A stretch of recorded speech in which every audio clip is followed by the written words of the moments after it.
सदानगर में नदी किनारे एक गुफा में एक चुड़ैल रहा करती थी। वह वैसे तो दिखने में बहुत खतरनाक चुड़ैल लगती थी। उसकी एक आंख लाल और एक आंख काली थी। उसकी लंबी पतली नाक थी। उसकी लंबी ठोड़ी मुड़ी हुई थी और वह कमर झुकाकर चलती थी। लेकिन वह दिल की बहुत अच्छी थी। वहां के रहने वाले लोग उसे बर्तन वाली चुड़ैल के नाम से जानते थे, क्योंकि जब गांव में किसी की शादी या कोई समारोह होता तो उस गुफा के सामने नदी के दूसरी ओर गांव वाले मदद के लिए आते और कहते, बर्तन वाली चुड़ैल, हमारे घर में कल शादी है, हमें खाना बनाने के लिए बर्तन दे दो। अगले दिन उन्हें बर्तन मिल जाते, लेकिन बर्तन ले जाते हुए वह चुड़ैल नदी के दूसरी ओर अपनी गुफा से कहती, जितने बर्तन ले जाने हैं ले जाओ, उतने ही वापस इस तालाब में फेंक देना। एक भी कम हो तो तुम्हें इसका हर्जाना भुगतना पड़ेगा। गांव वाले ऐसा ही करते हैं।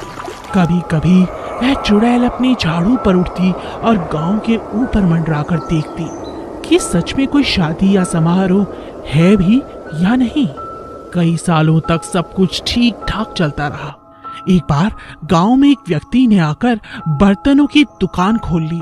जब उसे इस बात का पता चला तो उसके मन में लालच आ गया। अगले ही दिन वह नदी किनारे गया और उसने कहा, हे बर्तन वाली चुड़ैल, मेरे घर में लड़की की शादी है, मुझे ढेर सारे बर्तन चाहिए।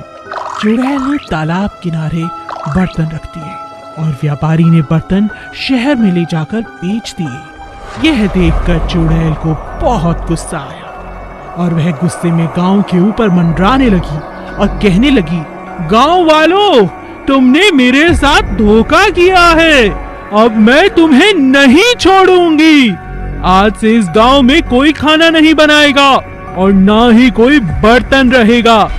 वह जाते जाते गांव के सभी बर्तन और चूल्हे और बर्तन वाले व्यापारी को ले जाती है। गांव वाले इकट्ठा होकर गुफा के सामने गए। तभी उन्होंने देखा कि बर्तन वाले व्यापारी का शरीर तालाब के किनारे पड़ा था और उसके शरीर में जगह जगह बर्तन लगे हुए थे। सभी गांव वालों ने बर्तन वाली चुड़ैल से माफी मांगी और कहा, हे बर्तन वाली चुड़ैल, हमें माफ कर दो, हमें बर्तन और चूल्हा वापस कर दो। तुमने अपना बदला ले लिया है, अब हम ऐसी गलती कभी नहीं करेंगे। तभी चुड़ैल गुफा से निकल कर आती है। चुड़ैल झाड़ू पर बैठकर उनको उड़ते हुए कहती है, ठीक है, तुम्हारी पहली गलती समझकर तुम्हें माफ करती हूँ, लेकिन अब मैं तुम्हारी कोई मदद नहीं करूंगी। अब तुम्हें कोई बर्तन नहीं मिलेगा।